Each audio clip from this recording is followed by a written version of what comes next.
ఈ వీడియోలో హిందీలో భూక్ అంటే ఏంటి అండ్ భూక్ అనే వర్డ్ని మరొక వర్డ్తో కలిపి ఎలా యూస్ చేయొచ్చు అండ్ భూక్ అనే వర్డ్తో సెంటెన్సెస్ ఎలా ఫామ్ చేయొచ్చో ఇక్కడ కొన్ని ఎగ్జాంపుల్స్ చూద్దాం. ఫస్ట్ వన్, హిందీలో భూక్ అంటే తెలుగులో ఆకలి అని అర్థం వస్తుంది.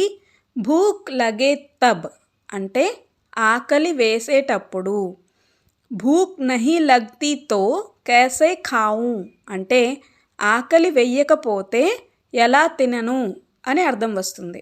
ఈ సెంటెన్స్లో కైసే ఖాऊं అంటే ఎలా తినను, భూక్ నహీ లగ్తీ తో అంటే ఆకలి వెయ్యకపోతే.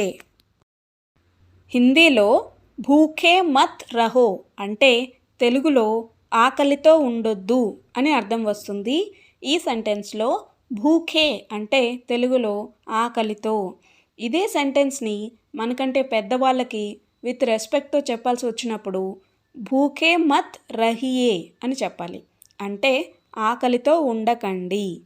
నెక్స్ట్ వన్, భూక్ లగ్నే కేలియే అంటే ఆకలి వేయడం కోసం. నెక్స్ట్ వన్, తుమ్కో భూక్ క్యూ నహీ లగ్తీ అంటే నీకు ఆకలి ఎందుకు వేయడం లేదు అని అర్థం వస్తుంది. Thank you. Please like, share and subscribe.